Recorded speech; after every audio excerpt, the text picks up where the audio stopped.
Hey, fifth graders, we've got science fiction day two. Let's start off with our learning targets for the day. You will review features of science fiction. You'll read and analyze a science fiction story, and this will be a second science fiction story, but we will actually read the first science fiction story just to kind of cue our memories there. And then we will compare and contrast two science fiction stories using a graphic organizer. Now, just so you know, the graphic organizer is in your packet. Science fiction story number two is in your packet. Science fiction story one is in your packet. So everything is, at this point in time, in your packet. So, but prior to talking about reviewing science fiction and the science fiction-y things, let's review kind of our fix-up monitoring strategy that we've been working on, that good readers use when to help clarify understanding when comprehension breaks down. Okay, so remember there are ways to monitor and fix up.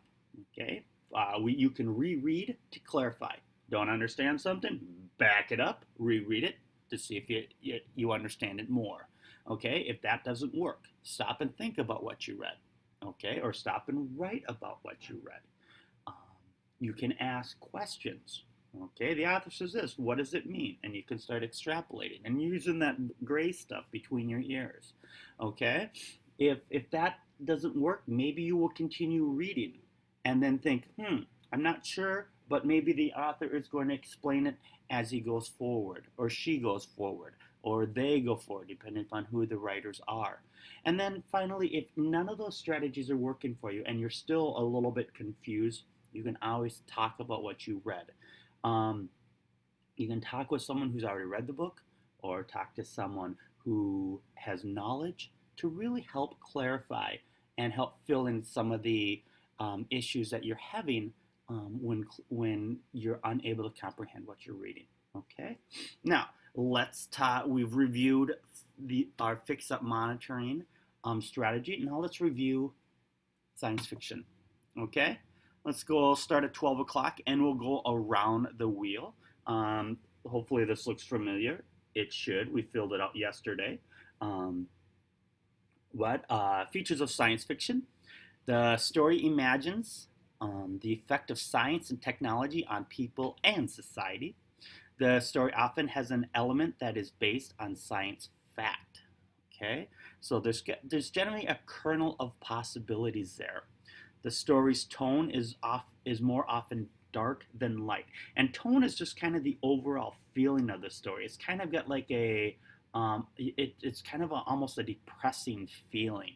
Okay, light. A light tone is a happy story, whereas a dark tone is a little bit more depressing or heavy, or makes you kind of feel sad. All right. The story may include, aliens, parallel universes, space and time travel, or inventions that go out of control. It may. It doesn't have to. Okay, it can be one. It can be several of them. It all depends. All right. The story can have a realistic setting or a fantastic futuristic setting. Okay, and finally, the story may be trying to make a point about how we live today. Now remember that the may be not the may is important because it doesn't necessarily have to, okay, but it could. And what you see is a lot of them do, okay, a lot of them do try and make a point about how we live today and the dangers of technology, or things like that. And we often see that with the dangers of technology, with when we go to the bottom here, inventions that go out of control, or people relying too heavily on inventions. And so, all right. Now let's continue with our reviewing. Yesterday I had you read this story.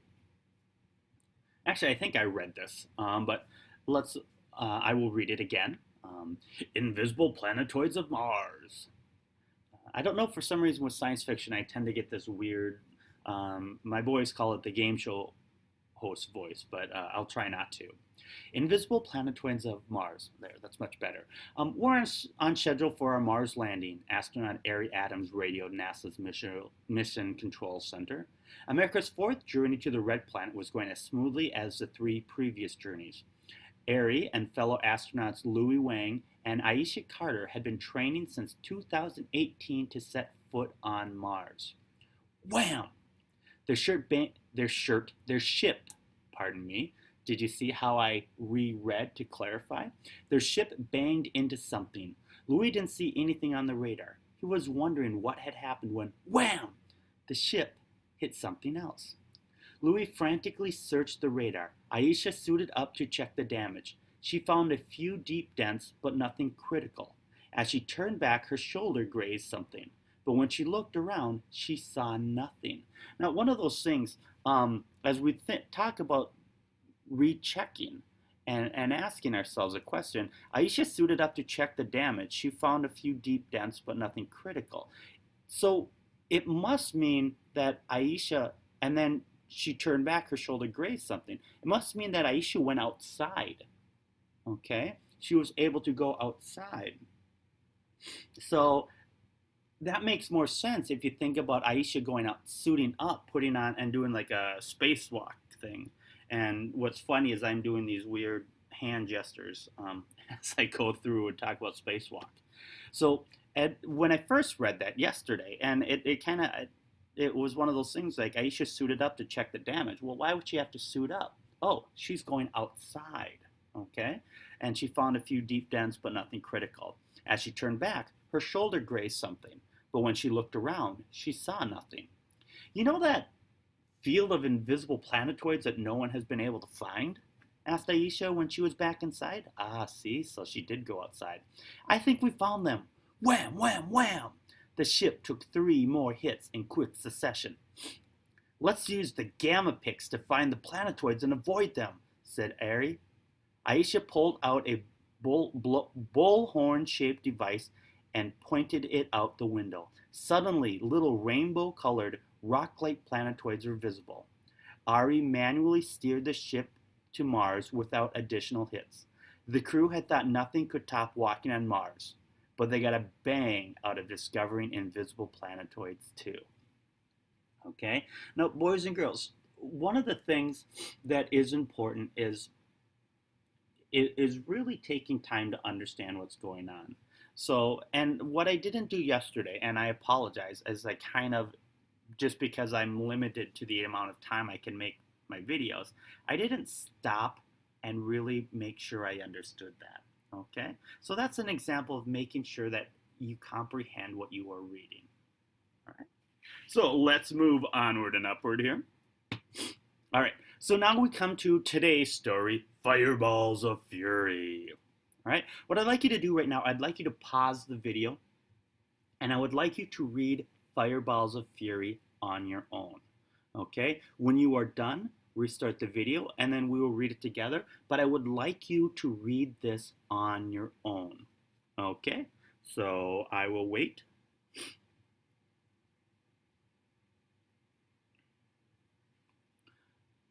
All right, boys and girls, hopefully you have taken the time to read this on your own. I really want you to read it on your own. So please don't cheat during this process, okay? The story, Fireballs of Fury. A saucer hovered over the volcano's crater and then flew inside. Within seconds, the volcano erupted in a river of molten lava. Basketball-sized orbs rose out of the flow and into the air, their energy fueled by whatever or whoever had been in the saucer. Fiery orbs pelted the city nearby. Although it seemed random which buildings, cars, and people were destroyed, the orbs had specific targets. They sought the mean and hurtful and avoided the kind and compassionate. The attack lasted mere minutes. On the ground, orbs rolled together and transformed into fiery replicas of humans. The city's remaining residents were herded together. One orb creature addressed the crowd in a crackly voice. "We will not harm you," it said. "We did what was necessary for the greater good." People felt devastated by their charred surroundings. They wept for their lost ones. "For whose greater good?" They wondered. It was not possible that this had been done for their benefit. They waited. We worked hard today to achieve Earthwide what you see before you, said the orb. You have a choice. Either stay on this scorched planet or come to our planet, where you will work for our greater glory. You must decide now. What what would you decide? All right, so after reading that twice, having you read it once and then reading it a second time, what I'd like you to do is I'd like you to answer the questions on the page following the Fireballs of Fury. The first one, what specific clues in the text and illustration help readers to understand the meaning of the word orbs and to visualize the type of orbs that pelted the city? Then the orb creatures and the people of the city have opposite points of view about the attack. Locate specific words and phrases that provide evidence for each point of view. And then finally, based on the evidence about the character's point of view, what do you think the orb creatures would say is the theme of the story? What do you think the people would say is the theme of the story? So we're going to have two completely different, not completely, we're going to have two separate themes, okay? And one of those things is next time when you come to work with me in guided reading, I want you to bring these responses because that's something that we're going to start talking about in guided reading, okay? All right, so we read. What I'd like you to do now, after you've answered the questions, so pause the video, answer the questions.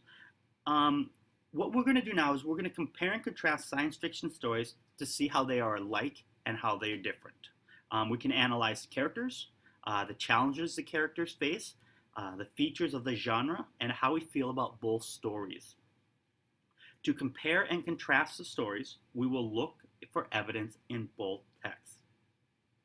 So what I'd like you to do is I'd like you to turn to this page, all right? And what I'd like you to do is I'd like you to answer these questions. Are there any characters that you like? If so, whom and why? Now, if the answer is no, then just write no, none, zero, okay? Are there any characters that you did not like? If so, whom and why? How does the situation in each story make you feel? Okay, now each story should make you feel something, okay? What features of the genre does each story include?